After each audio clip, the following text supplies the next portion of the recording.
هو من قبل ما تسجل الحلقة عنده موضوع مهم عايز يستفسر عنه. موضوع شو خير؟ العشاء. سلفية شو؟ العشاء. عشاء.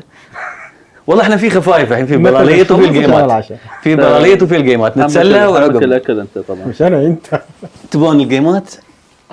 تبون بلاليط ولا تحلون الجيمات؟ لا خلينا نسولف بعدين شوي شوي ها؟ شوي شوي نسولف. مو بانك توك تقول يوعان؟ لا لا بس هو كده اطمن خلاص، هو بس عايز يطمن. فشتنا. هو عايز يطمن. انزين شو الاخبار؟ الحمد لله. عادي بنتقهوى، خلي الموضوع عادي يعني، بودكاست شي اسم الجيمات يعني فواله يعني، ناخذ راحتنا يعني. ماخذين راحتنا.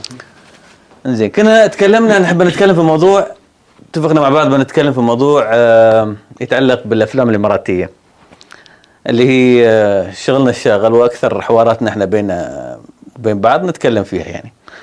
وبننطلق من فيديو نزله اخونا محمد الكندي كندي مان على حسابه. كان طرح ينزل محتوى، هو تعرفون في الفترة الأخيرة غير محتوى من السكتشات إلى الكلام عن الأفلام.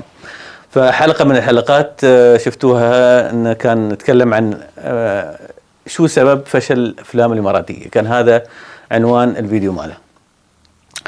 وطرح بعض النقاط وبعض الأسباب، يمكن احنا نحط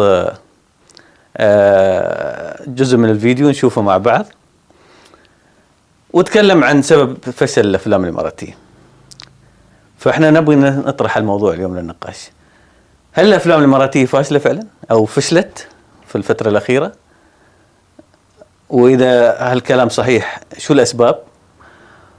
وشو الوصفة اللي ممكن من خلالها يعني